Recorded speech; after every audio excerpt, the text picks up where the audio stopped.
Stop right there. Identification. What's the basis for stopping me? ID. Now. I can be verified through official channels right now. Call your supervisor desk and confirm. No. You can show me your papers or you're coming with us. I'm not performing on a sidewalk. Verify me the proper way. One call ends this. An ICE team leader thought he could turn an anonymous tip into a quick street grab, treat a black man like a target and call it routine enforcement. He thought he could skip real verification, ignore basic procedure, and still walk away clean. What he did not know was that the man he was trying to detain, dressed in plain clothes and walking like any other pedestrian, was not a random person at all. He was Special Agent Darius Coleman, an undercover FBI agent on an authorized mission, and this stop was about to become the kind of recorded mistake that follows people into courtrooms. At this moment, I want to tell you something real quick. We're genuinely grateful you chose to spend your time with us today. Your support is what keeps this channel going and lets us keep telling stories where accountability actually shows up. Now, tell us where you're watching from in the comments, your city or your state. And if you like stories where power gets checked by facts, oversight, and receipts, hit like and subscribe so you don't miss the next one. So here's what was happening in that moment. On a busy sidewalk, Cole Harkins and his ICE team had Darius boxed in near the curb. Harkins was treating the situation like it was already decided. He had his agents positioned to cut off movement, hands hovering like they were expecting a fight, even though Darius was standing still and controlled. Multiple body cameras were running, not just on Harkins, but on Evan Price, Leah Park, and Grant Hollis, too. 4 angles, 4 microphones, and a timeline that would not be kind to anyone who tried to rewrite it later. Darius did not argue emotionally. He did not raise his voice. He did what trained federal agents do when someone comes at them with authority and no grounds.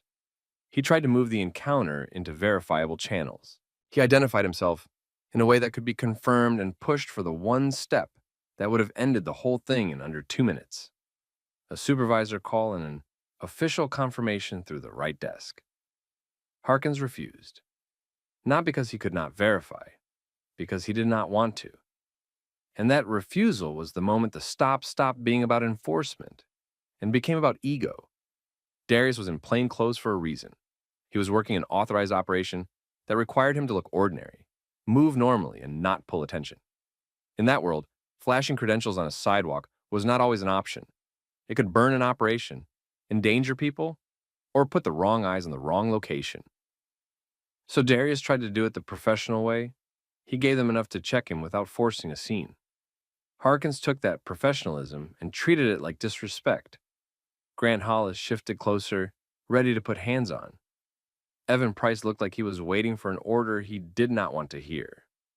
Leah Park, the newest of the 4, had the posture of someone noticing the gaps. She was watching what Harkins was doing, not just what he was saying.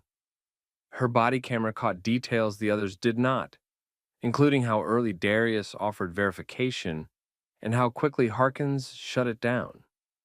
And while all of that was happening, people nearby were noticing. Not in a dramatic way, in a modern way. Heads turning, phones coming out. That quiet public attention that changes how a situation feels, because everyone knows what cameras can do now. This was not a traffic stop. This was not a controlled perimeter. This was a public sidewalk, and every decision Harkins made was being recorded from angles he did not control. Now, rewind a few hours. The whole thing started with an anonymous tip that came in like so many tips do. Not detailed, not confirmed. Just specific enough to create a target and vague enough to cover mistakes. It described a person, a general area, and a claim about immigration status. No documentation, no clear evidence, no verified identity. Just an accusation floating in a system that can turn accusation into action if the wrong person treats it like permission. Harkins treated it like permission. He was the kind of agent who liked quick results. He liked being seen as decisive. He liked the feeling of control that comes from approaching someone who has no warning. And he had a team with him that day that made it easy to move fast. Hollis brought physical presence, Price followed structure. Park tried to do things the right way but did not have the seniority to overrule the lead. They geared up, cameras on, and drove out like it was a simple pickup. Here's the thing about stops like this when they are done lawfully. Verification is not optional.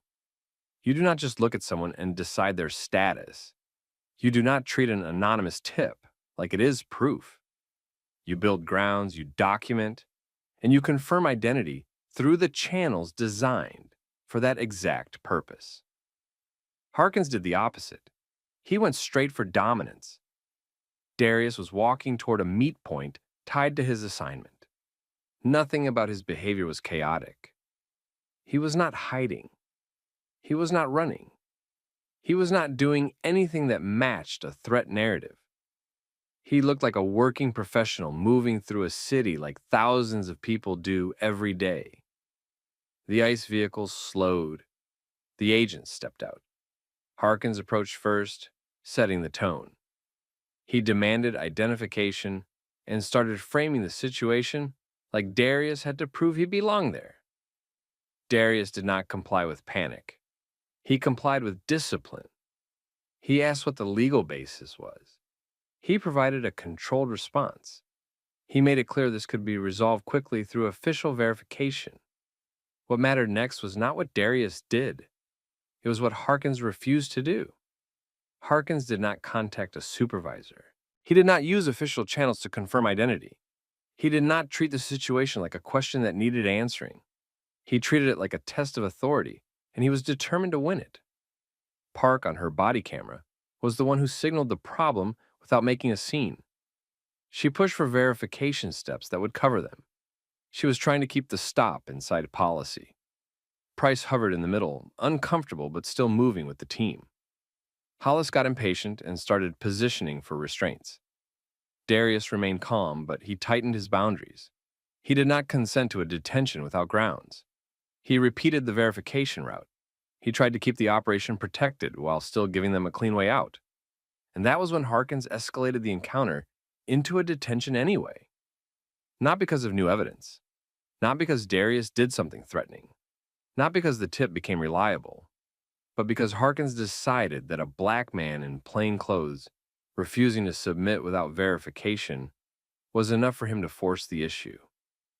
And right there on that sidewalk with 4 body cameras recording every word and every choice, Harkins gave the order to take Darius in.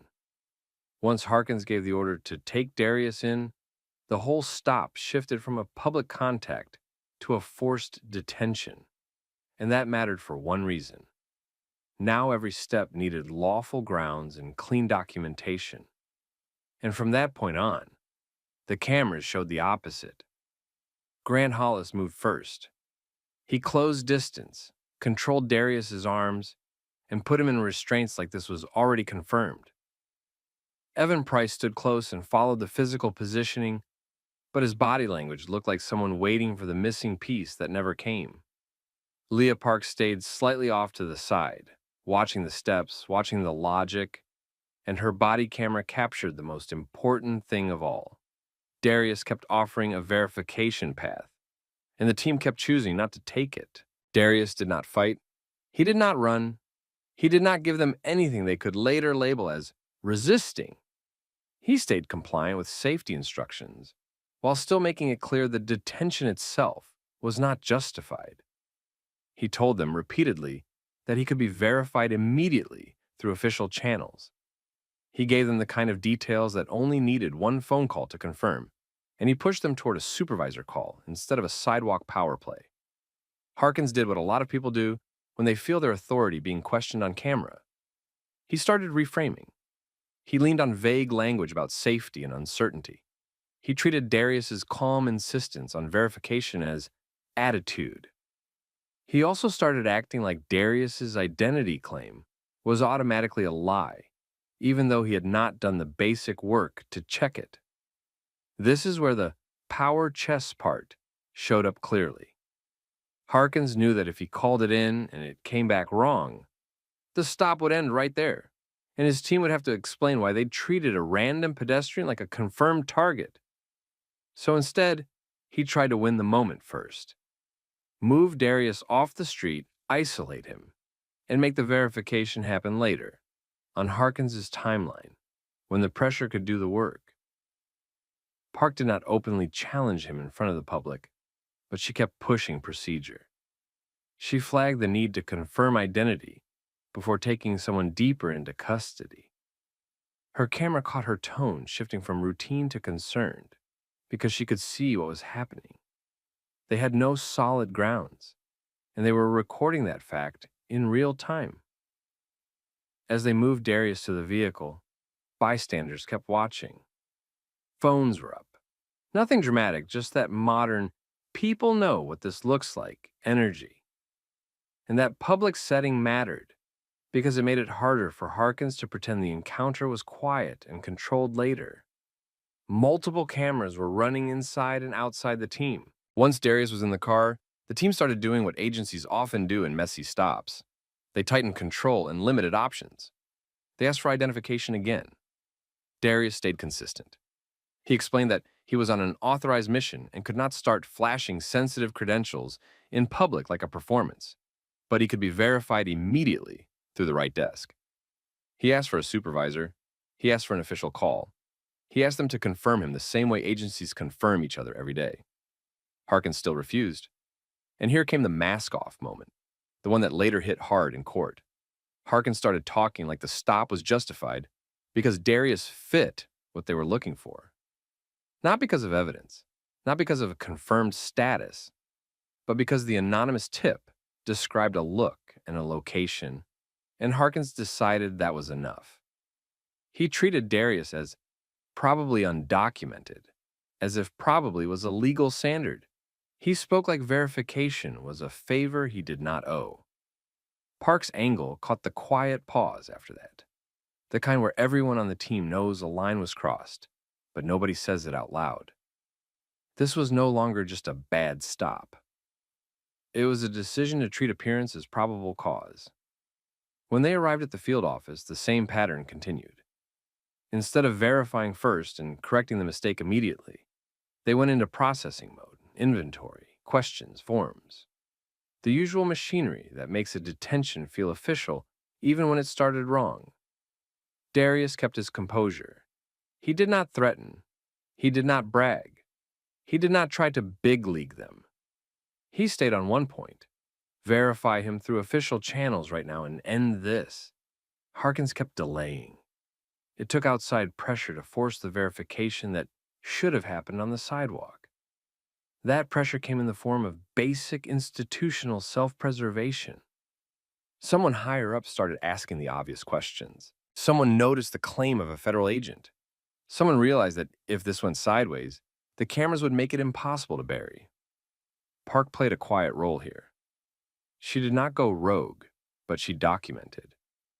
Her footage captured the internal uncertainty and the repeated chances Harkins had to do the right thing. Price's footage captured the follow-the-leader dynamics. Hollis's footage captured how quickly physical control was applied without new justification. Harkins's footage captured the tone from the top, a team lead acting like he did not need to confirm what he was claiming. Eventually, a supervisor got involved, and the call was finally made. Not because Harkins wanted clarity, but because the situation had reached the point where refusing to verify looked worse than admitting a mistake. One official contact later, the truth landed hard and fast. Darius Coleman was confirmed as an FBI special agent. He was on an authorized mission. The details lined up. The identity was real. The verification was clean. And the entire detention had been preventable. The shift in the room was immediate. The tone changed. The routine enforcement posture evaporated. People started moving differently, speaking differently, trying to reset the situation like it could be rolled back. But that is not how recordings work. Darius was released. He was not loud about it. He did not celebrate. He handled it the way someone does when they know the real fight is not happening in that office. It is happening later, in a courtroom, in depositions, and in policy review. Before he left, he made one final point to Harkins, not as a threat, but as a fact. This situation happened because Harkins chose assumptions over verification, and every camera captured that choice. And here's what mattered most. Darius did not need the system to believe him. He only needed the footage to show what happened. In the days that followed, the quiet scramble started. Internal emails moved around. Conversations happened behind closed doors. The team had to write reports that matched what the cameras showed, and that is a hard thing to do when the cameras show you refusing to do the basic check that would have protected everyone. Darius did not let it fade. He filed the civil rights complaint. He preserved evidence. He retained counsel. And he requested the body camera footage early because he already knew what most people learned too late. The first fight is always over the record. Once Darius got out, he did not treat it like a bad day that he should swallow and move on. He treated it like what it was. A federal team used an anonymous tip as an excuse, skipped verification, detained him anyway, and recorded themselves doing it from 4 angles. And he understood something Harkins clearly did not. In a civil rights case, feelings do not matter as much as the record, and the record was brutal. Darius filed a federal civil rights lawsuit. The claim was simple and specific. The detention was not based on lawful grounds. It was based on appearance-driven assumptions, and the agents refused meaningful verification when it was offered repeatedly. He also alleged that the escalation was not about safety, but about control. The government's defense tried to build the usual wall. They leaned on the anonymous tip. They leaned on uncertainty. They leaned on the idea that Darius's identity could not be trusted in the moment. They tried to make it sound like the agents made a reasonable judgment under pressure. But the footage did not support that story. In discovery, the plaintiff's attorney did not rely on speeches. They relied on timestamps. They matched each agent's body cam audio to the others and built a clean timeline that showed what happened minute by minute. It did not matter if one camera missed a phrase, another camera caught it. It did not matter if one agent claimed they did not hear a verification offer. Another microphone picked it up. 4 angles made it hard to hide. Then came depositions. Harkins tried to justify his calls with careful language. He claimed he was acting reasonably. He implied Darius was uncooperative. He suggested the situation was unclear. But depositions are where stories get pinned down, and the video is where stories get destroyed. Every time Harkins described the stop as standard, the attorney pulled up the exact moment he refused the easiest verification step. Every time he suggested he had grounds, the attorney paused the footage and asked him to identify the grounds on the record. Every time he implied safety concerns, the attorney pointed to Darius staying controlled and compliant, while still asserting a right to verification. Price's deposition showed the follower problem.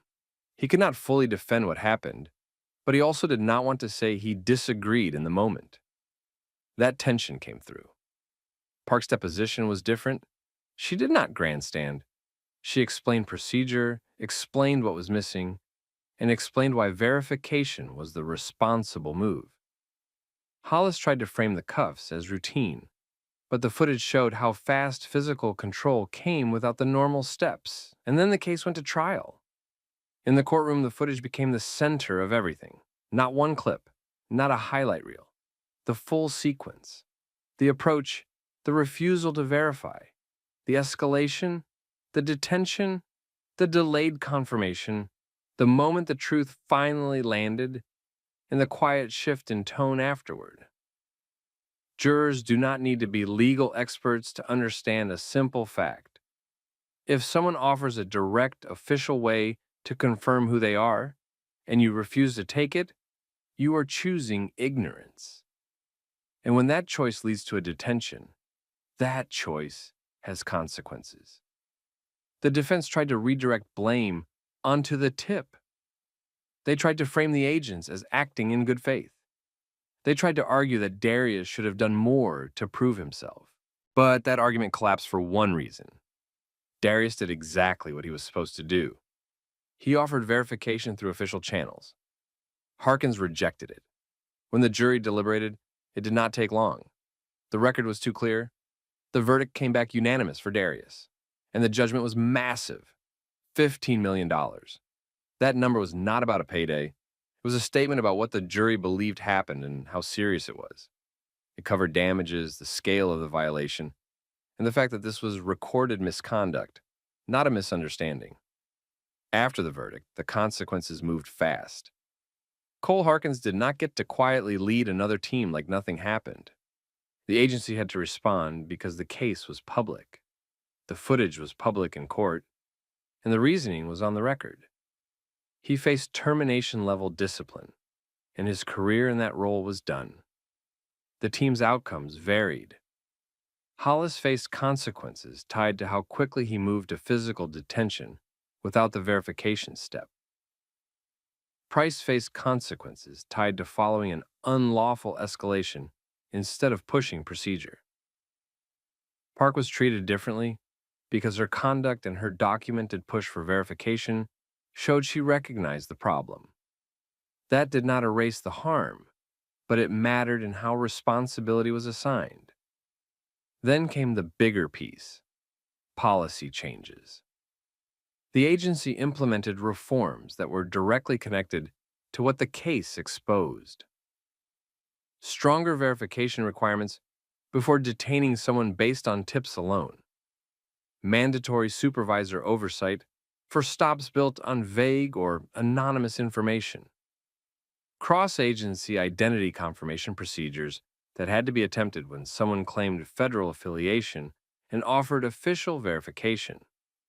Long-term body camera retention so footage could not expire before legal review. Those changes did not fix everything, but they created friction in the exact place where Harkins had exploited speed and assumption. For Darius, the outcome was complicated. He got accountability. He got a verdict. He got policy change. But he also had to carry the reality of what happened.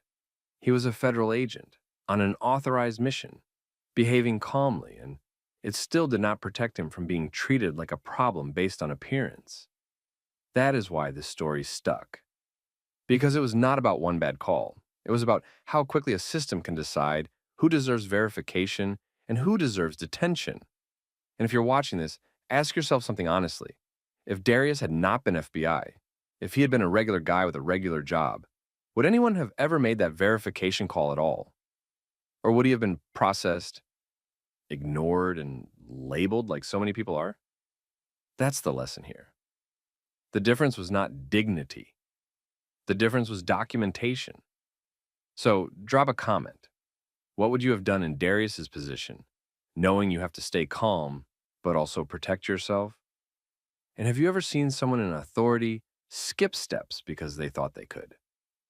If you want more stories where power meets receipts and accountability actually lands, make sure you like this video, share it with someone who needs it, and subscribe to the channel. Man, let me see your ID. What's the reason you need it? ID, now. What do you need? Where are you coming from? What are you doing in this park? You got anything on you? I'm not answering personal questions without a reason on record. What crime are you investigating? Just cooperating. This is over. Cooperate with... A patrol officer thought he could walk up to a black man in a crowded city park, order him off a bench, demand identification, and hold him there with no reason on record. What he did not know was that the calm man sitting with his hands visible was not just another lunch hour visitor. He was someone trained to stay controlled under pressure, and someone whose work required him to understand exactly how far a badge could legally go. At this moment, we want to tell you that we are incredibly grateful you chose to spend your time with us today. Your support keeps this channel alive and thriving. Now tell us where you're watching from, your city or state, in the comments. And if you like stories where people stay calm, hold their ground, and let the facts do the damage, hit like and subscribe so you do not miss the next one. This happened during a busy lunch hour at Harborview Park, the kind of public space where office workers ate at food trucks, runners cut through on paved paths, and tourists stopped for pictures near the water. The crowd was the point. It meant eyes, phones, body cams, and witnesses who did not owe anyone loyalty. The man on the bench was Michael Reynolds. He looked like a regular guy taking a break. Casual clothes, nothing that stood out, no loud movements, no confrontation. What nobody in the park could see was that Reynolds was operating undercover on an active FBI assignment, and he was exactly where he was supposed to be. His presence was lawful and intentional. The officer who approached him was Daniel Hart. Hart had the posture of someone used to instant compliance. He did not walk up like he was checking on a lost kid or responding to a call. He walked up like he had already decided how this interaction was going to end. Hart stopped directly in Reynolds' space and ordered him to stand up and produce identification. He did not explain why. He did not reference a complaint. He did not mention a dispatch call. He gave commands. Reynolds did not match the energy. He stayed seated. He kept both hands visible where anyone could see them. He did not argue about feelings or accuse Hart of anything in that moment. He did what trained people do when they want a clean record. He asked for the legal basis of the stop. Hart gave none. Instead, Hart repeated the demands for identification, like volume could replace justification. He added personal questions next, trying to pull information without stating a reason for asking. Where Reynolds was coming from, what he was doing there, how long he planned to stay, whether he had anything on him he was not supposed to have. Reynolds stayed calm and kept the interaction narrow. He did not volunteer background. He did not start explaining his life. He asked again for the legal basis. At that point, Hart shifted from commands to control language. He told Reynolds he was being detained. Still no stated reason. Still no statute. Still no articulated suspicion that could be written down and defended later. This was the moment the power chess game became obvious. Hart was testing whether Reynolds would fold just because a uniform demanded it.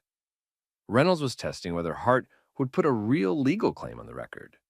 Because once a reason is stated, it can be checked. It can be compared to policy. It can be challenged.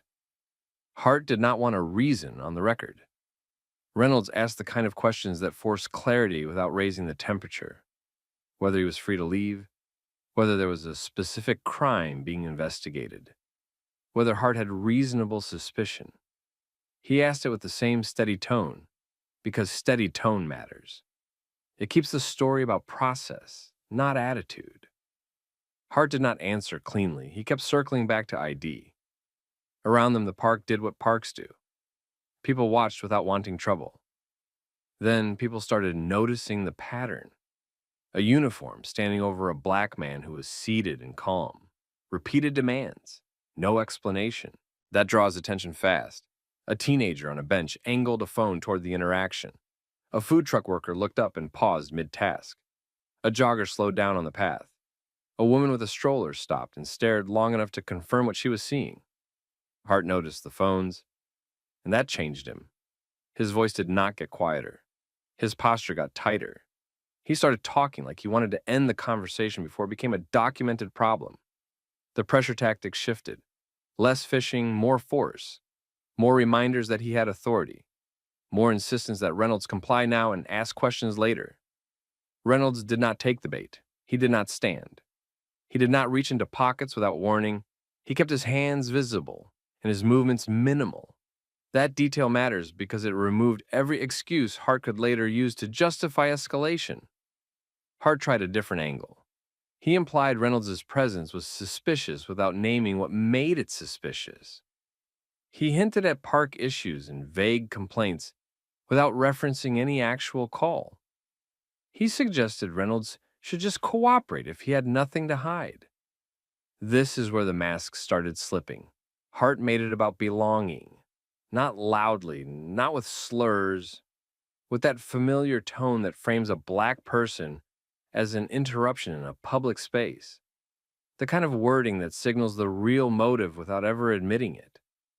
The moment sounded like a warning dressed up as routine policing, and the crowd heard it. So did Reynolds.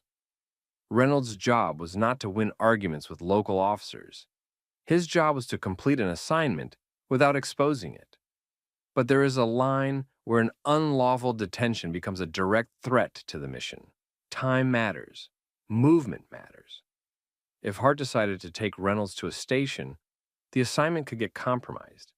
If Reynolds disappeared from his position, someone else in the operation could be put at risk. Reynolds stayed in control, but his calculation changed. He had given Hart multiple chances to articulate a lawful reason. Hart had refused every time. That meant this was not about public safety. This was about control. Now, Reynolds had to choose between protecting the assignment by staying undercover or stopping an unlawful detention by revealing just enough authority to end it. He chose the option that preserved the mission and created a record. Reynolds told Hart he needed to confirm something and that he was going to reach slowly. He kept his movements deliberate. He reached toward the one item that could end the entire performance in seconds, and he did it in a way that no reasonable person could frame as threatening. Hart watched his hands. The bystanders kept recording. And right before Reynolds revealed who he actually was, Hart made one more attempt to force compliance without justification, like he could still win this by sheer insistence. That was the last move Hart made before the board flipped. Reynolds stayed seated and kept the pace slow because he understood something Hart did not seem to care about. Every extra second of an unjustified detention in public, on camera, made the aftermath worse for the department. Reynolds made one controlled movement, then identified himself as a federal agent and confirmed he was on an authorized assignment. The change in Officer Hart was immediate. His posture loosened, his voice softened, the hard edge disappeared. He stopped talking like he was in charge of a suspect and started talking like he was dealing with an inconvenient mistake. He framed it as confusion. He implied it was routine. He tried to walk the interaction backward without leaving a clear reason on camera for why he started it in the first place. That flip told everyone watching exactly what this had been about. Hart had been comfortable applying pressure when he believed Reynolds had no power to push back. The second Reynolds revealed authority that could reach beyond the local department, Hart wanted out. Hart ended the detention fast. No citation, no warning, no investigation, no documentation offered. Just a sudden release and an attempt to make the whole thing disappear. Reynolds did not get pulled into a victory lap. He did not argue. He did not demand an apology in the park. He kept it procedural. He confirmed he was being released, confirmed there was no allegation, and then he disengaged cleanly. He did it like someone who knew this was not going to be handled in the grass and noise of a lunch crowd. It was going to be handled in offices, with footage, logs, and policy. Then he went back to his assignment. The bystanders did what people do now. They kept their recordings. A couple of them exchanged contact info. The teenager who had been filming did not chase Hart. He just kept the camera steady long enough to capture the moment Hart's tone changed, and the detention ended with nothing to justify it. Reynolds did not need a crowd to chant for him. He needed a clean record. He had it. Within days, the recordings moved where they were supposed to move. Internal Affairs received multiple submissions. Some came from civilians, some came from within the department, because body camera footage exists for a reason even when people wish it did not. Internal Affairs started with the simplest question. If Hart claimed this was prompted by something, where was the trigger? They checked dispatch. No call, no complaint, no request for officer response, no radio traffic consistent with the reported issue in that area at that time. Then they checked the report system. There was no stop report, no field interview card, no documented detention, no narrative explaining reasonable suspicion. Nothing that would justify why a man on a bench was ordered to stand and produce ID and told he was detained. That absence was the problem, because the cameras showed Hart making the stop. The cameras showed Hart escalating. The cameras showed him using detention language, and the department had nothing on paper to match it. Internal Affairs did what good investigators do next. They went beyond the single incident. They pulled Hart's activity history and started looking for a pattern that matched what they just saw. Stops that began aggressively, stayed vague, and ended abruptly without documentation. They found it.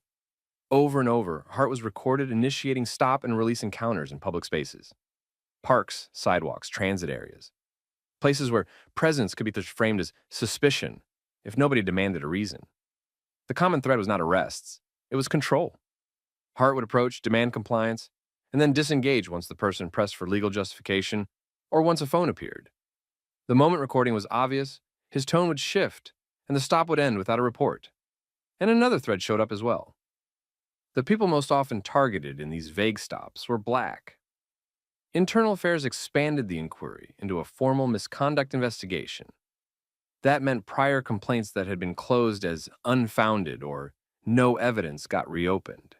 Not because anyone suddenly cared about old paperwork, but because now there was a reference incident with video, timestamps, and a clear lack of lawful basis. When you have a clear anchor case, the past starts making sense. Supervisors were interviewed. Hart's Bodycam audits were reviewed. The department's own policies were compared to Hart's behavior.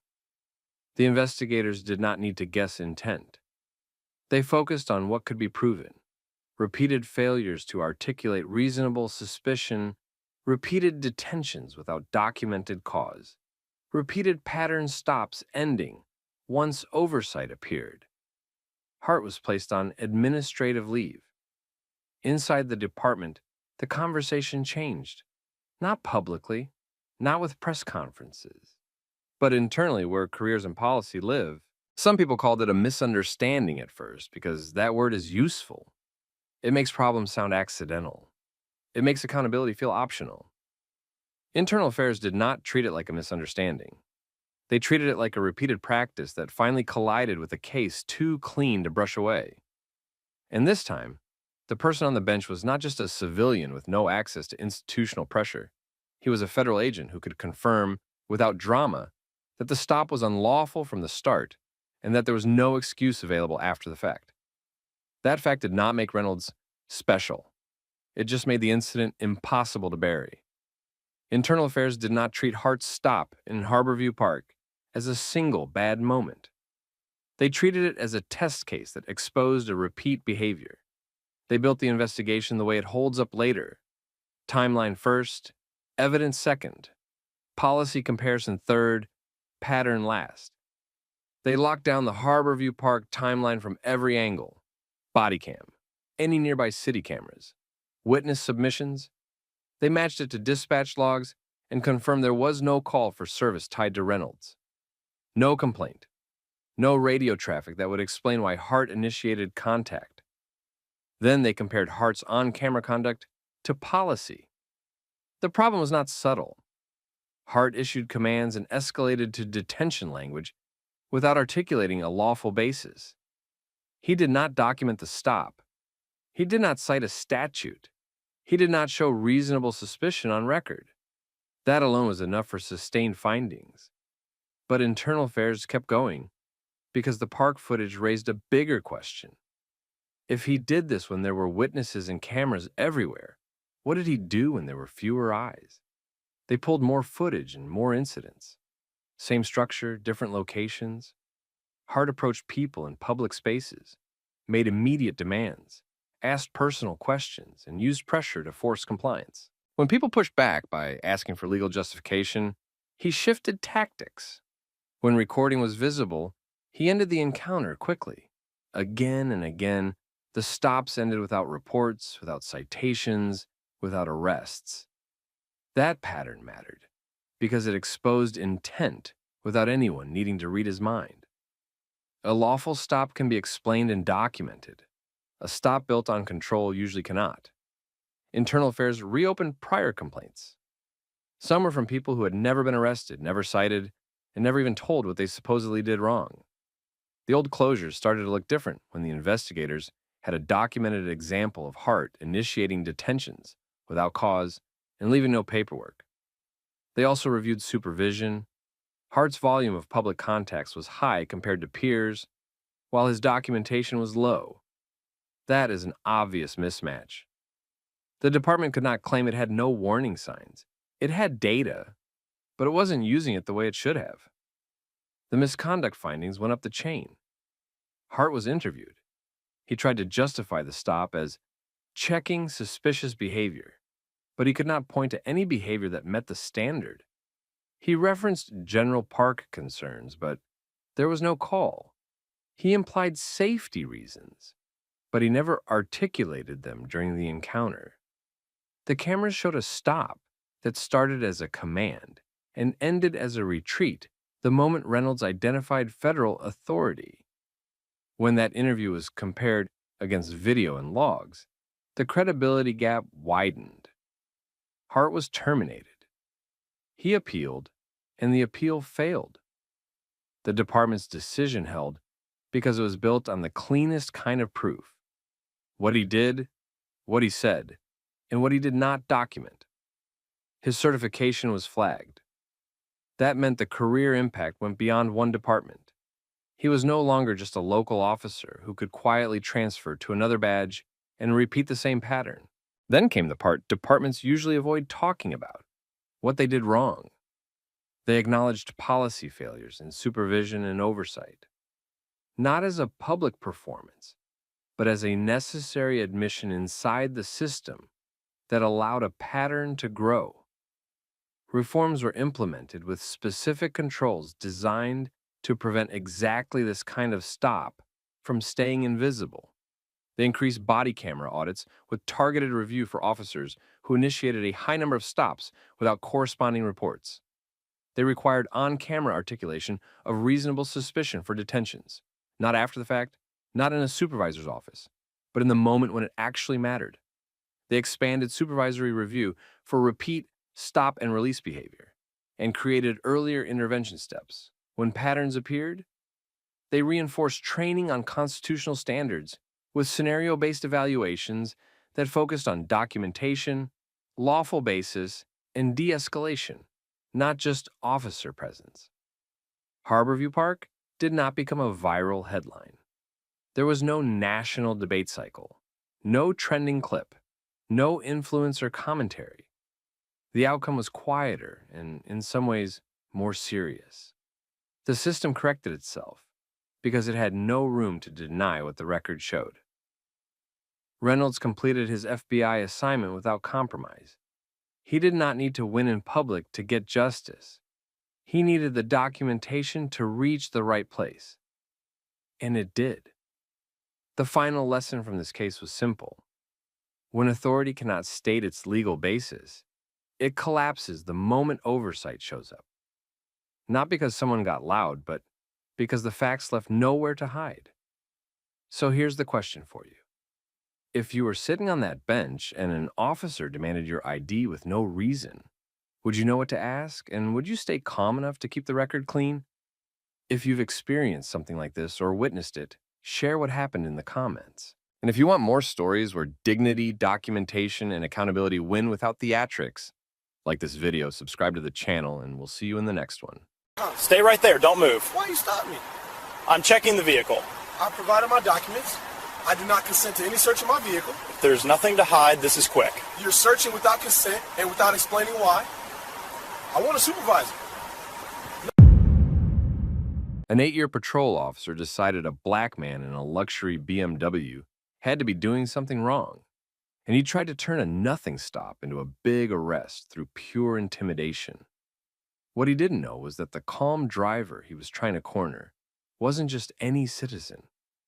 He was a sitting federal judge who understood exactly how unlawful stops fall apart, and he was already building a record that would cost people their jobs, their careers, and their excuses. At this moment, I want to tell you that we're incredibly grateful you chose to spend your time with us today. Your support keeps this channel alive and thriving. Before we rewind, tell us where you're watching from, your country or your state, in the comments. And if you like stories where bias meets accountability and the truth is caught on camera, hit like and subscribe so you don't miss the next one. Now, here's what was happening when things got tense. Officer Daniel Reese had his patrol car angled behind a black BMW on the shoulder, under streetlights near a busy shopping corridor. His body camera was running, his dash camera was running. Passing traffic was steady. There were storefronts nearby with security cameras pointed toward the road. Reese was already past professional stop mode. He had ordered the driver out quickly before offering a clear reason. He positioned himself like the stop was dangerous, even though there had been no speeding, no swerving, no broken light, no plate issue, and no alert tied to the vehicle. His posture and tone were built for control, not clarity. The driver, Judge Michael Harrington, didn't match Reese's energy. Harrington moved slowly, kept his hands visible, and did exactly what a careful person did when a situation felt wrong. He complied physically while demanding a legal basis verbally. He handed over his license and registration when asked. He repeated the same question in different ways, calm every time, making sure the cameras captured it. Reese refused to give a clean answer. He avoided anything that sounded like a real traffic reason because there wasn't one. Instead, he dragged the moment out, asking extra questions, taking long pauses, and trying to make Harrington fill the silence. That's a common tactic. If the officer can't justify the stop, the next move is to fish for something else.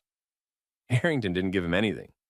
No arguing, no sudden movements, no insulting language, no emotional outburst Reese could later describe as aggressive. Harrington kept his voice level and his words specific. He made it clear he did not consent to any searches. He requested a supervisor.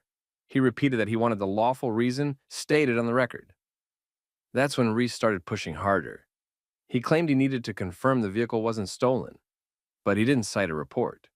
He didn't cite a matching description. He didn't cite a dispatch hit.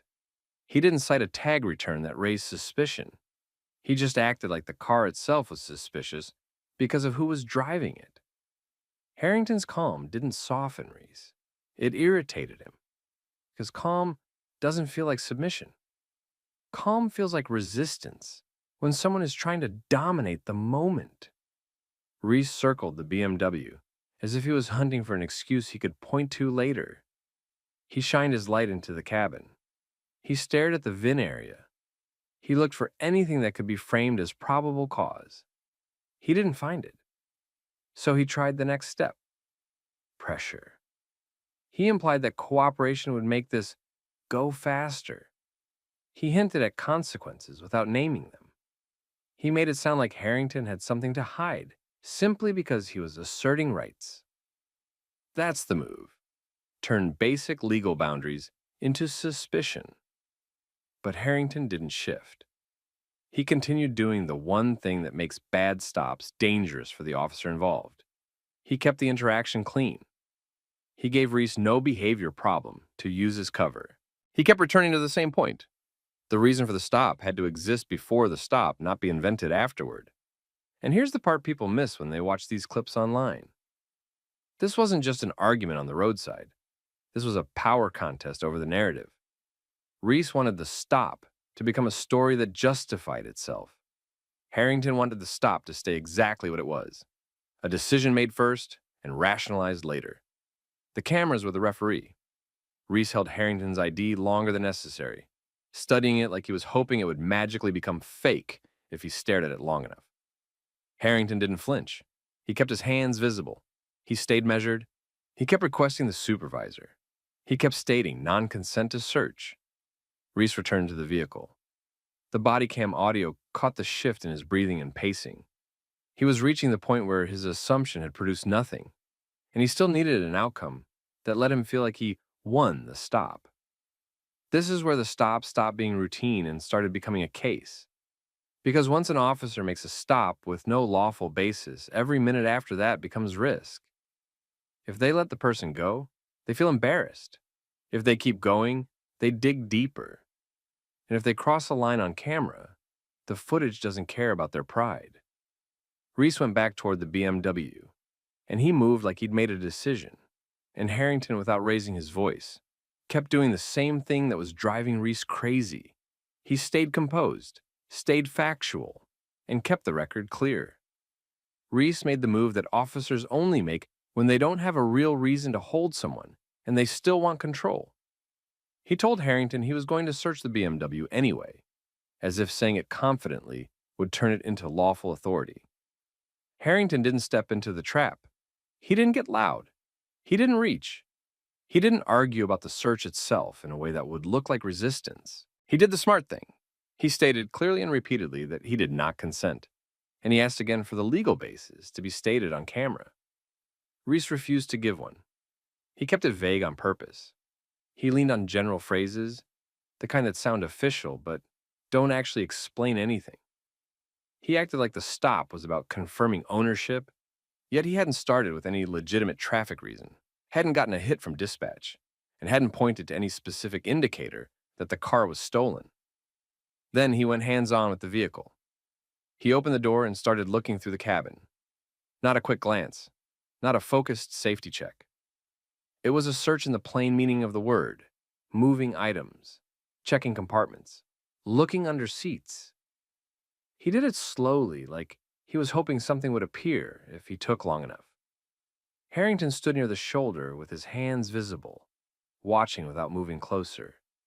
He kept his posture neutral. He kept requesting a supervisor. He kept asking for the reason. And he made sure his words were measured, the kind of tone that plays well later when someone watches the footage without context. Reese tried pressure again. He suggested that if Harrington just cooperated, he'd be on his way. He implied Harrington was prolonging this by asserting rights. He framed it like a favor being offered. Harrington didn't accept the framing. He stayed on one track. Consent was denied, and the officer needed lawful cause, not attitude. Reese walked back to his cruiser and called for backup. That detail mattered because it showed what he was building. Numbers. When a stop is weak, officers sometimes stack the scene with uniforms and hope the visual makes the citizen fold. A second unit arrived within minutes. The second officer didn't take over. He took a position. He watched Harrington more than he watched Reese. That was the silent message. The driver was the problem, not the lack of a reason. Reese went back to the BMW and expanded the search. He popped the trunk. He moved through bags and personal items with the kind of casual disregard that doesn't look like investigation and does look like punishment. He checked places where nothing about a stolen car concern would logically require him to look. And still, nothing. No tools, no altered VIN plate, no mismatched registration, no contraband, no evidence that matched the assumption that started this. At this stage, the power game got obvious. Reese didn't have a stop. He had a story he wanted to be true, and every minute that passed without evidence made his position weaker, not stronger. On camera, it didn't look like policing. It looked like fishing. Harrington stayed steady. He didn't mock him. He didn't say the words that would turn the moment into a shouting match. He simply kept asking for what every lawful stop requires, an articulated reason. Reese's responses got shorter and sharper. He started acting like Harrington's calm was disrespect. That's a common flip. When intimidation fails, the next tactic is to label composure as defiance. A few cars slowed as they passed. A bystander across the street raised a phone and pointed it towards the shoulder. Storefront cameras covered the area. Reese didn't seem to care or didn't realize how much coverage he was standing in. Either way, the record was growing. Reese then did another thing that mattered. He held on to Harrington's license again, longer than necessary, like he was searching for an excuse inside the plastic. He told the second officer to run checks again. The returns came back clean. That should have been the end. Clean checks, no evidence, no legitimate reason for the stop in the first place. A professional officer de-escalates, documents, and clears the scene. Reese didn't. Instead, he tried to manufacture a reason after the fact. He switched from stolen vehicle to identity issue because he needed something to justify the time, the search, and the posture he had taken from the first second. He began suggesting the identification didn't look right. He started talking about impersonation in a way that made it sound like he had discovered something serious, even though he hadn't discovered anything new at all. Harrington responded the same way he had all night, calm, precise, and focused on the legal basis. He did not consent to further search. He requested the supervisor again. He stated that the stop had no lawful foundation. That's when Sergeant Lana Ortiz arrived. Ortiz walked in and took one look at the scene. 2 patrol cars, a luxury BMW, a calm driver standing off to the side, and Reese acting like he was in the middle of a major arrest. She asked Reese what the original basis was. Reese gave her something vague. He leaned on suspicion without specifics. He tried to sell it like instinct and experience. He also tried to frame Harrington as difficult, because that's the easy way to justify escalation. Ortiz then spoke with Harrington briefly. She heard the same clear points.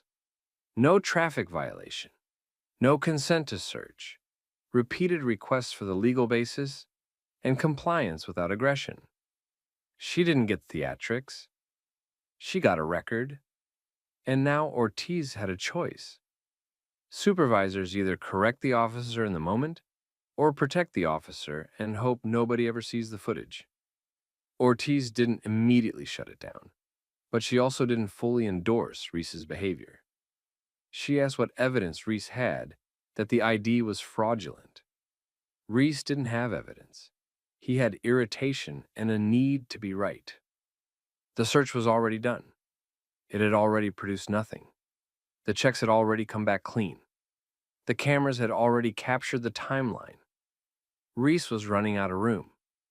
So he did what some people do when they realize they can't win on facts. He tried to win by force of accusation. He turned the stop into a claim that Harrington was lying about who he was. And that was the moment the entire encounter shifted from unlawful to catastrophic. Because now Reese wasn't just overstepping. He was setting up a charge that could only exist if someone ignored the obvious truth. Reese committed to the new story because the old one had failed. He told Sergeant Ortiz that Harrington's identification looked suspicious and that Harrington was claiming a status he couldn't verify. He framed it like a public safety issue instead of admitting the stop had started with nothing. He pointed at the BMW, then at the paperwork, trying to make the scene itself look like proof. Harrington stayed controlled. He explained who he was without raising his voice.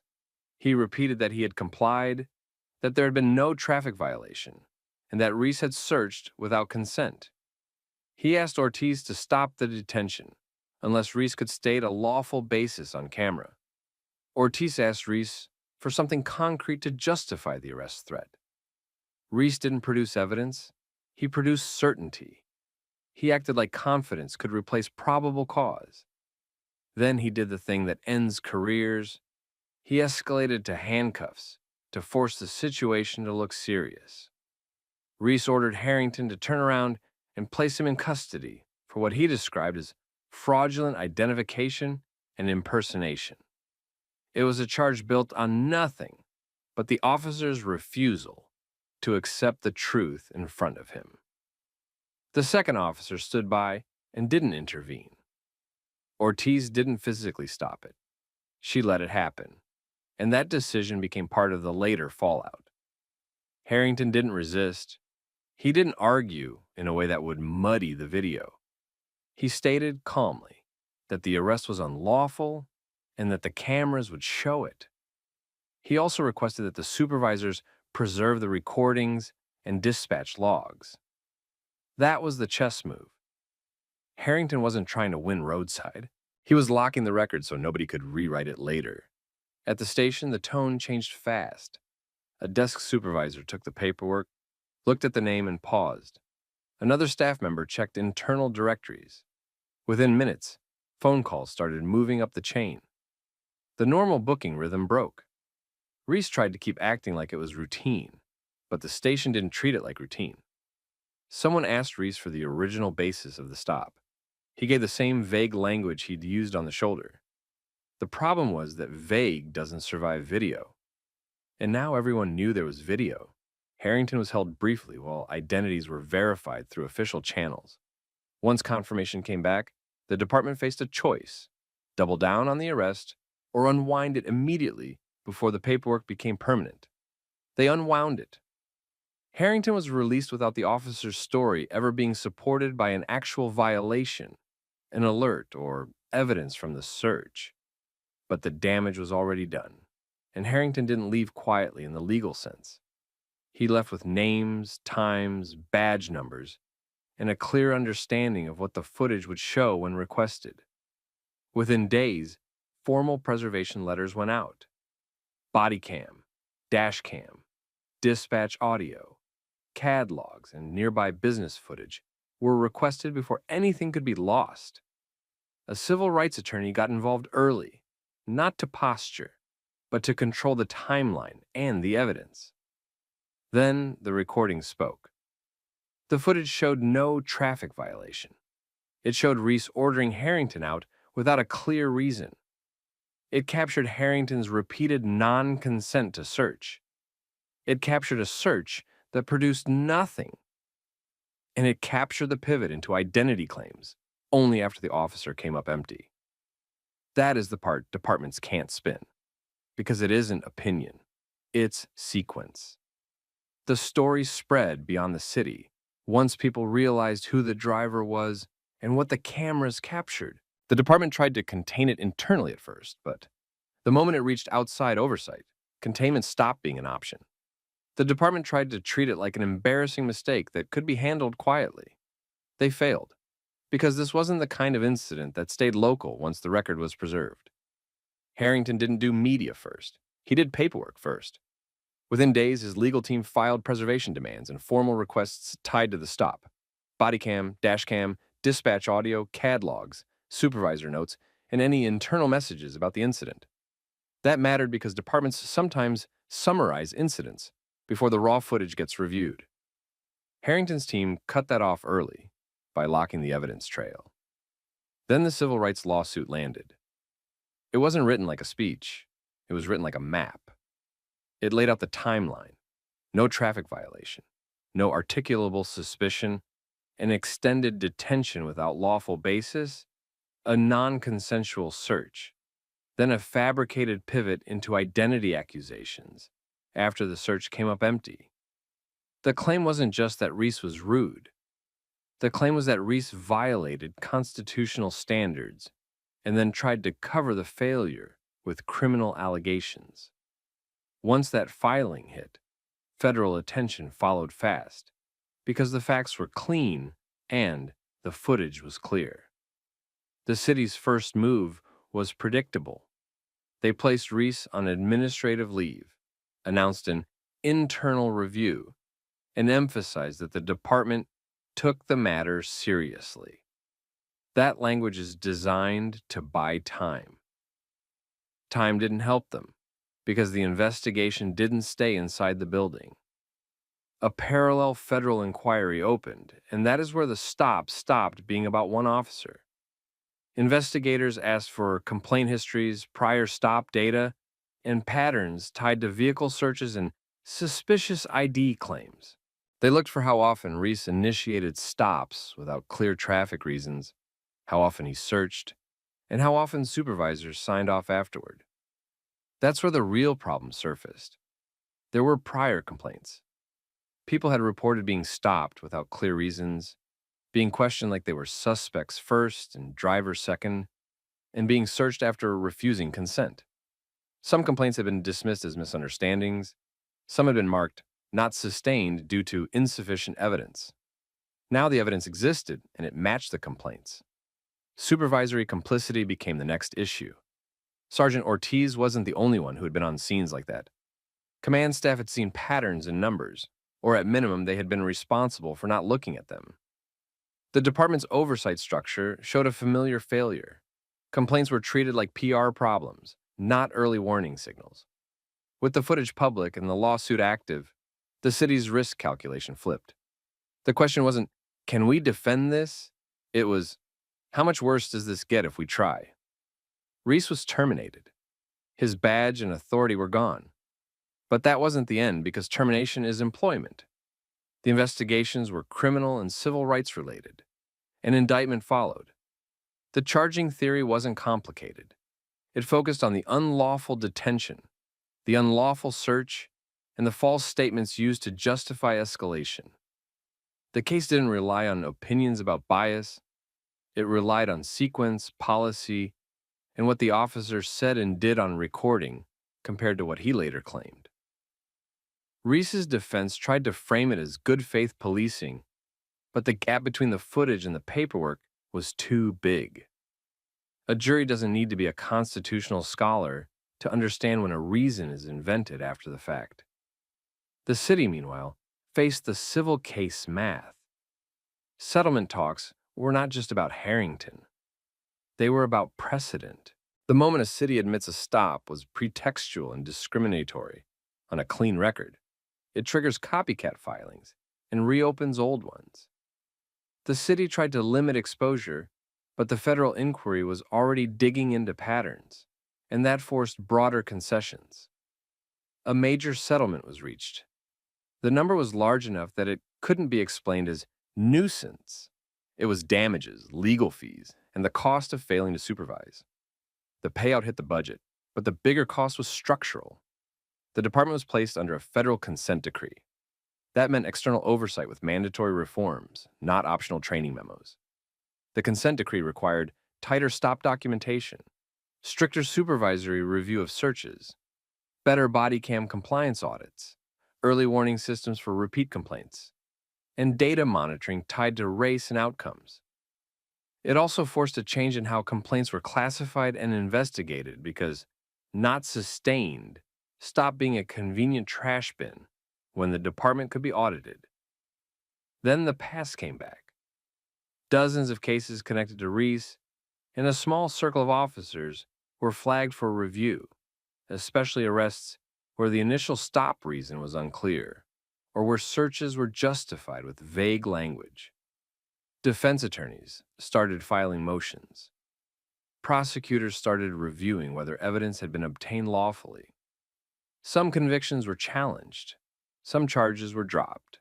Some plea deals were questioned. Even when cases didn't overturn, the department's credibility took damage in courtrooms. Inside the department, people reacted in two ways. Some officers were angry that Reese made them look bad. Others were angry that supervisors had let it go on long enough to blow up the whole department. Quietly, plenty of officers understood the real lesson. The problem wasn't just that Reese made a biased assumption. The problem was that he felt protected enough to escalate search and fabricate on camera. Harrington didn't treat it like a personal victory lap.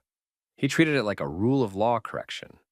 He didn't claim the system was perfect now. He didn't pretend one consent decree fixed decades.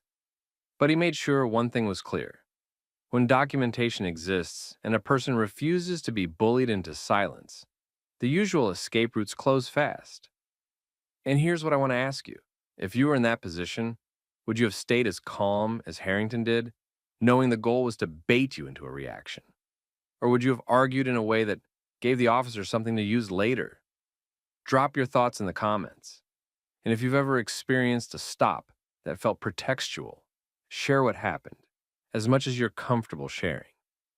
And if you want more stories where accountability wins and the record speaks louder than excuses, like the video, share it with someone who needs it, and subscribe to the channel so you don't miss the next one.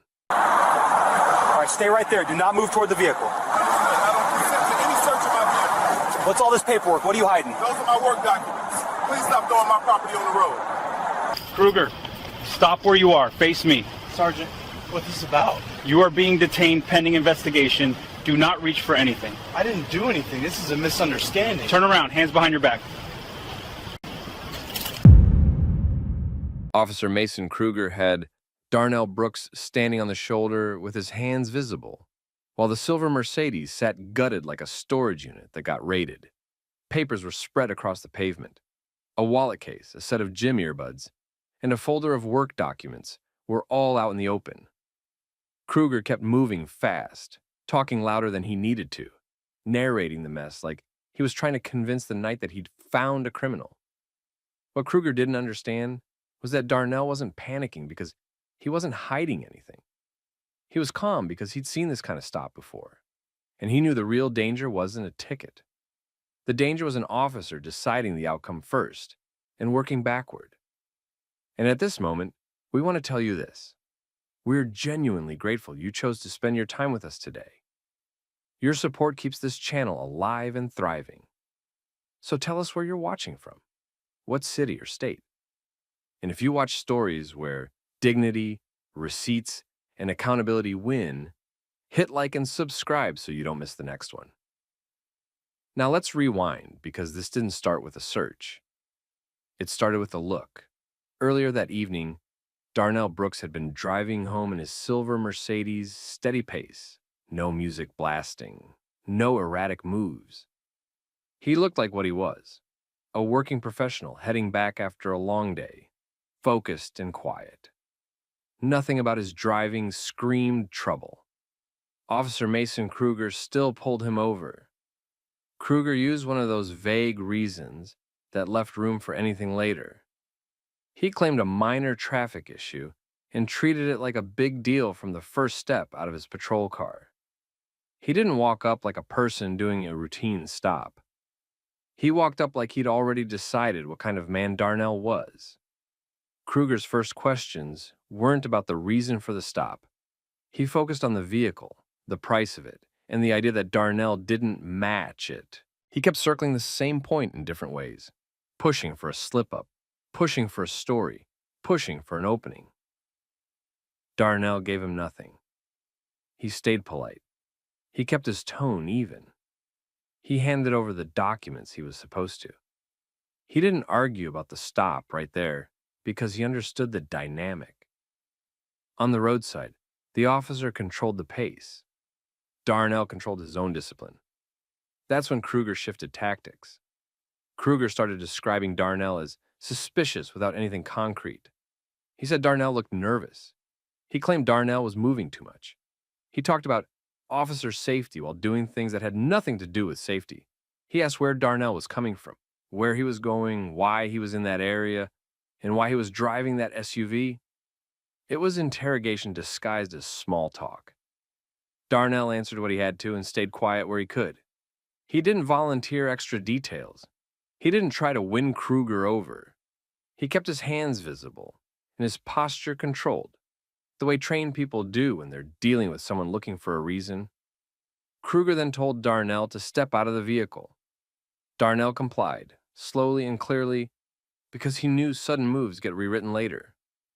Kruger positioned him in a way that made the scene look more dangerous than it was, like he wanted a certain picture if anyone drove by.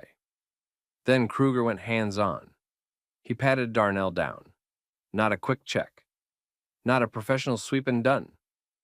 Kruger made it a performance. He moved with extra pressure, acting like he expected to find something. Darnell didn't resist. He didn't flinch. He didn't give Kruger the reaction Kruger seemed to want. When the pat-down produced nothing, Kruger did what officers aren't supposed to do unless they have a lawful reason. He moved straight into the SUV. He didn't ask and wait for consent. He didn't present a clear reason that matched what the camera would later show. He just started searching, and he searched like someone trying to create a scene, not like someone checking a specific concern. He opened compartments. He pulled paperwork from the center console. He dumped items from the glove box. He flipped through a folder like he was hoping something would fall out.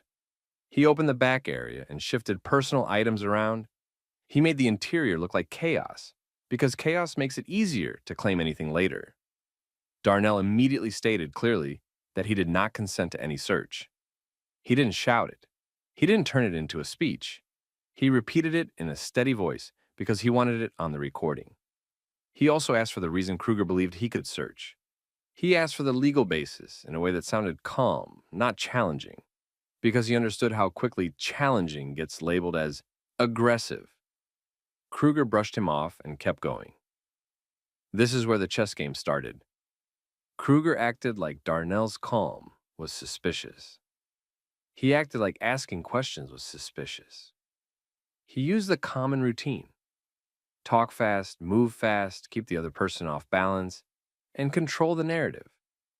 He kept saying phrases that would sound good later, even if they didn't match what was happening. Darnell countered without escalating. He stayed still. He kept his hands visible. He tracked what Kruger touched, and he said short, factual statements meant for the body cam. That Kruger had opened certain areas, that he had moved certain items, that Darnell had not been asked for consent, and that he had refused consent. He also made it clear he wanted a supervisor on scene. Kruger didn't like that. He snapped back with more authority talk, more implied threats. He suggested Darnell was making things worse for himself. He implied that cooperation meant submission. He tried to pressure Darnell into saying something that could be twisted into probable cause.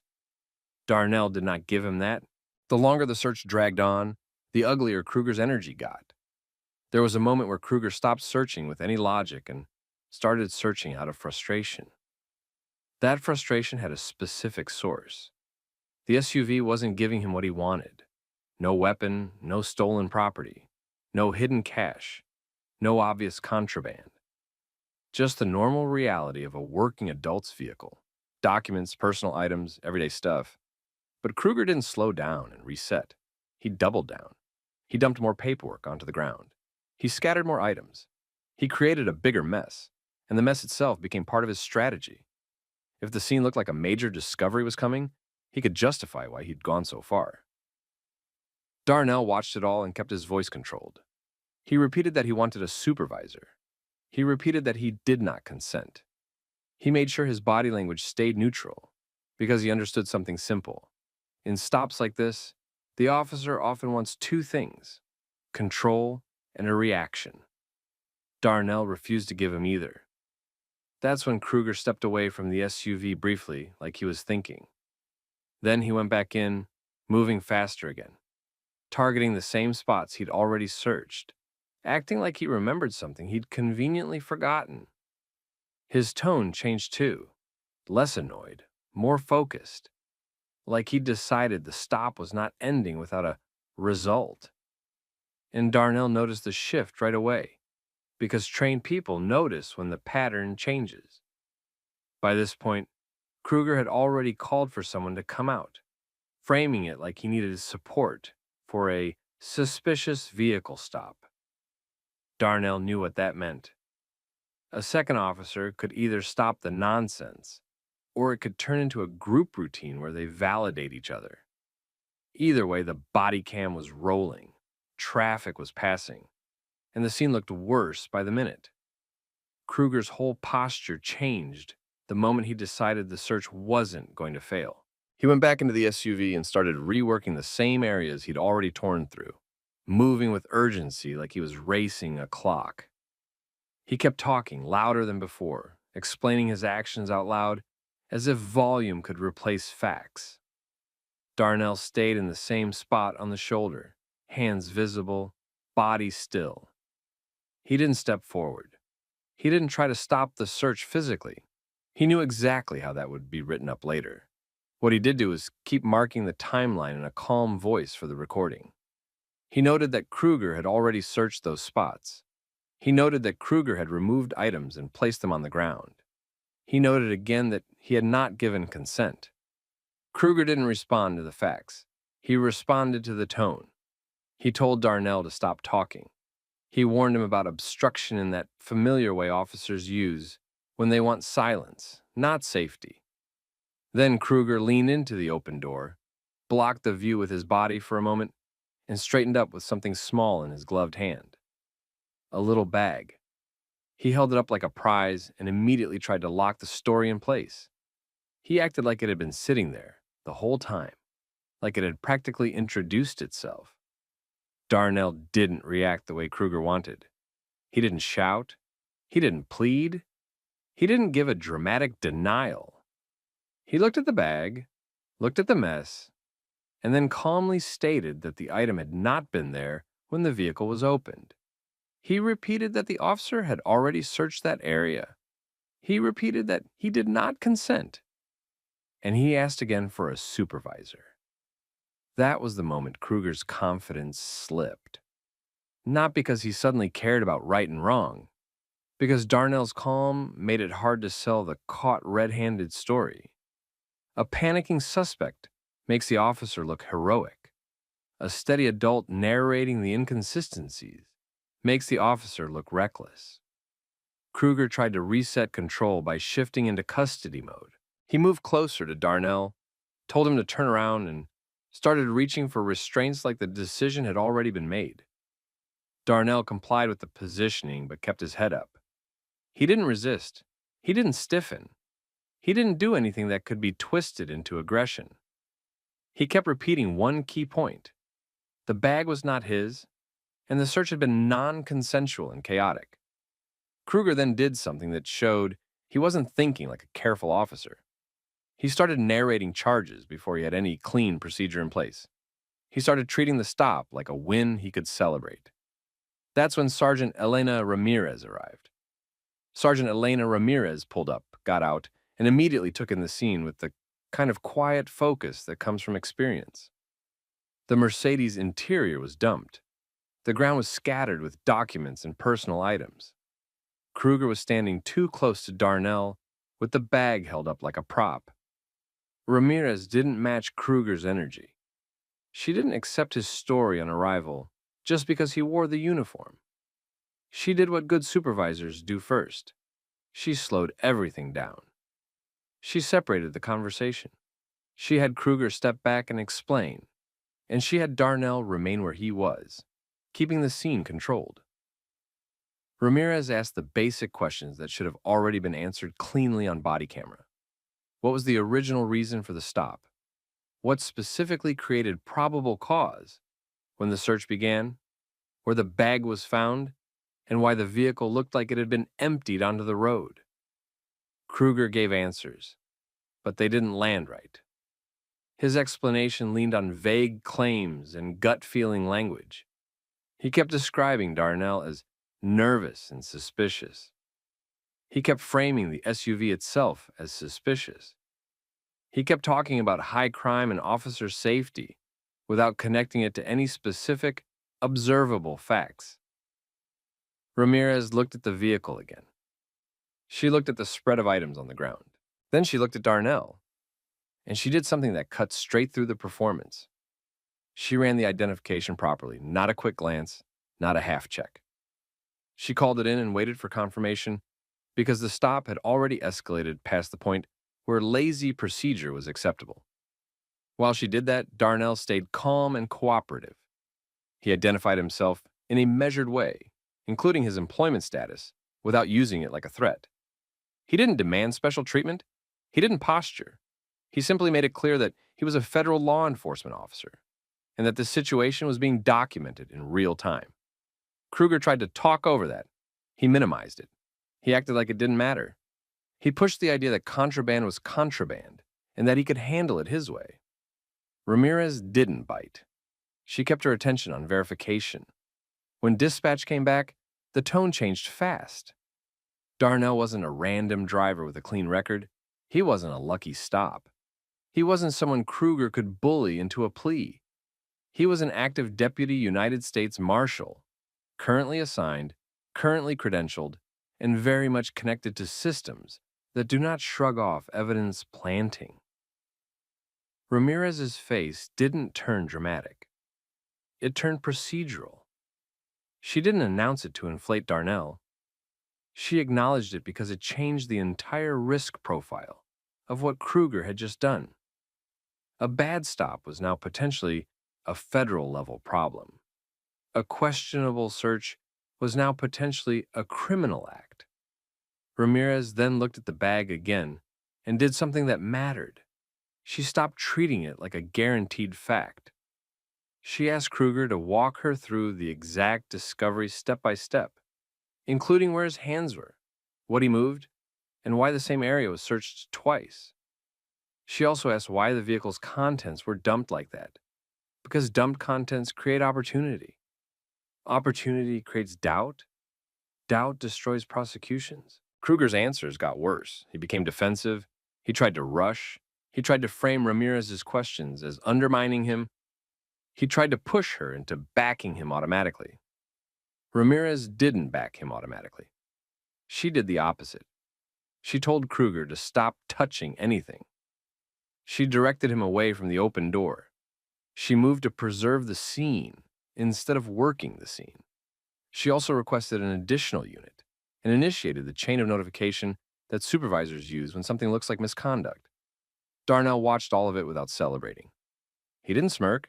He didn't antagonize Kruger. He kept his voice even and his hands visible.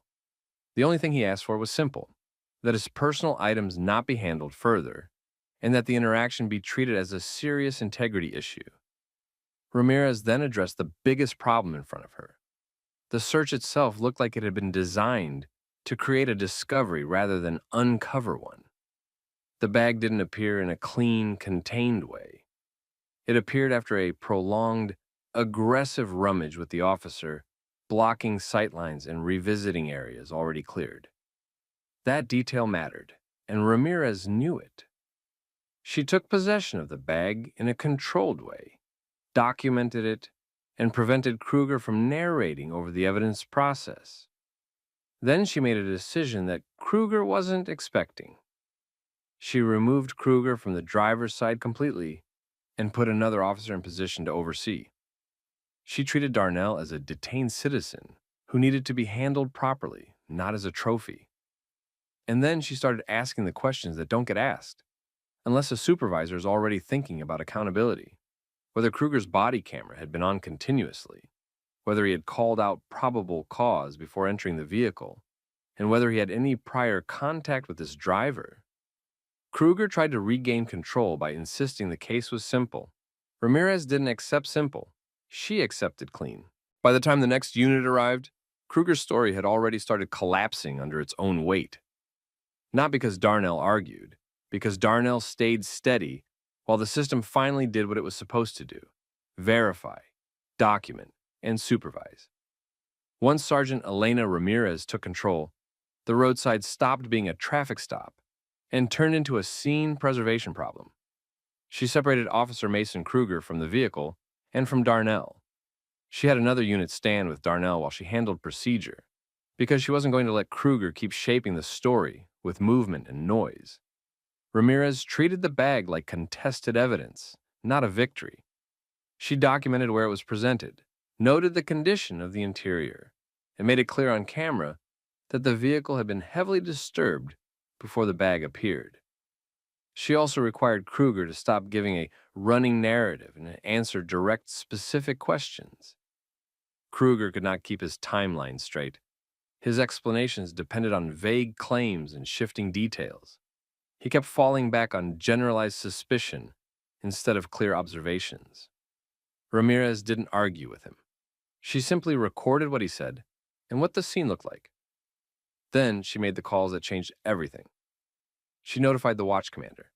She requested internal affairs response. She requested a supervisor-to-supervisor contact report because the detained driver was a federal law enforcement officer. She also ensured that body camera footage was secured under protocol, so it could not be altered, delayed, or conveniently lost. Darnell did not try to win the moment on the shoulder. He stayed calm, stayed cooperative, and stayed factual. He provided his credentials properly. He asked for his property to be handled minimally, because his documents and personal items were now scattered across a public roadway. He also stated clearly and repeatedly that the search had been non-consensual and that the bag appeared after multiple researches of the same areas. That mattered because it framed the situation for oversight in real time, not later, not after somebody had time to coordinate stories. Ramirez also did something else that sealed Kruger's problem. She started checking what the cameras would show instead of trusting what Kruger claimed. Kruger's body camera had been running, so had Ramirez's. Another responding unit's camera was running as well. A passing driver had slowed down earlier and recorded the scene from the traffic lane because the stop looked chaotic and excessive. That outside angle didn't capture everything, but it captured enough of Kruger's movements around the open door to raise serious questions. Within hours, Kruger was removed from duty pending investigation. He was ordered to surrender department equipment and submit to administrative procedure. He tried to act like it was just paperwork and that Ramirez was overreacting, but the department could not brush off an allegation of evidence planting, and they definitely could not brush it off when the target was a deputy United States Marshal and multiple cameras showed inconsistencies. Internal affairs moved fast because this was the kind of case that destroys a department in court. They pulled the full body camera files, the dispatch logs, the computer-aided dispatch notes, and Kruger's report drafts. They compared timestamps. They compared what he said he saw to what the cameras showed. They also looked at Kruger's history for patterns, stops that escalated without clear cause, searches that turned into messes, and arrests that depended heavily on his word. The bag itself became its own problem. Chain of custody was examined from the moment Kruger found it. The lab process documented handling and packaging. Investigators checked for prints and trace transfer. They also compared how Kruger described finding it to what the footage showed about where his hands were and when he blocked the view. The case didn't hinge on one dramatic moment. It hinged on accumulation. Every inconsistency stacked until the story could not stand. Darnell's calm played a role too. He made a detailed statement, not emotional, not personal, not a speech about the system. He described actions in order. He described what was moved and when. He described the escalation. He described how the bag appeared after repeated searching and after the scene had been turned into chaos. That statement matched the footage in the places where it mattered. Once the department realized they could not defend Kruger, the case moved into criminal territory. A local prosecutor filed charges tied to the misconduct, including evidence tampering and filing a false report. Because the conduct involved a deliberate attempt to turn an innocent person into a suspect through fabrication, federal authorities also took interest. The investigation expanded beyond a policy violation into questions of civil rights abuse and obstruction. Kruger was arrested, not on some dramatic public stage. It was procedural, controlled, and humiliating in the way that matters most to someone like him. He lost the uniform first. Then he lost the authority that came with it. Then he had to sit in the same system he used on other people and wait for decisions he could not control. In court, the case was simple because the footage was simple. The prosecution didn't need to overtalk it. They played the timeline. They showed the search turning into disorder. They showed the researching of areas already checked. They showed the bag appearing after Kruger blocked the view and then immediately narrated it as if it had always been there. They highlighted how his written statements conflicted with camera timestamps. They presented Sergeant Elena Ramirez as a witness who arrived without bias for either man and immediately recognized that the scene did not match a clean discovery. Kruger's defense tried the usual angles. They tried to paint it as a misunderstanding. They tried to argue that disorder happens during searches. They tried to imply Darnell's position gave him influence. None of that fixed the core problem. Kruger's story kept changing while the video stayed the same. The jury didn't need to guess motive. They only needed to decide whether the evidence was handled honestly. It wasn't. Kruger was convicted. He was sentenced to prison time. He was permanently separated from law enforcement. He also became the example department's fear. The officer whose career didn't end with quiet resignation, but with a conviction that followed him everywhere. Darnell's outcome wasn't about revenge. It was about correction. He filed the complaints the right way. He cooperated with investigators. He didn't turn it into a public circus. But the truth still traveled. Word spread through the community. Officers who had seen Kruger's behavior before suddenly felt safer speaking up. People who had felt powerless in stops like that saw something rare, an attempt to frame someone collapsing under oversight. The department also had to change, because the lawsuit risk was real and the credibility damage was worse. They tightened search documentation. They increased supervisor response requirements for escalated stops. They flagged patterns of consentless searches that ended with convenient discoveries. They reinforced body camera compliance with actual consequences. And Darnell quietly became the kind of person others asked for advice. Not advice on how to argue with police, advice on how to stay alive in the moment and still protect your future. Keep calm. Keep hands visible. Use short factual statements. Request oversight. Let the recording do the heavy lifting. That's the lesson here. When someone in power decides you're guilty first, they will try to manufacture the rest. The only thing that beats that is structure, calm behavior, clear documentation, and a system that is forced to look at what really happened. So now you tell us, if you were in Darnell's position, what would you have done differently, if anything? Have you ever been in a situation where someone tried to push you into reacting so they could justify what they wanted to do? Drop your story in the comments, share this with someone who needs it, and if you want more stories where accountability actually lands, make sure you like and subscribe.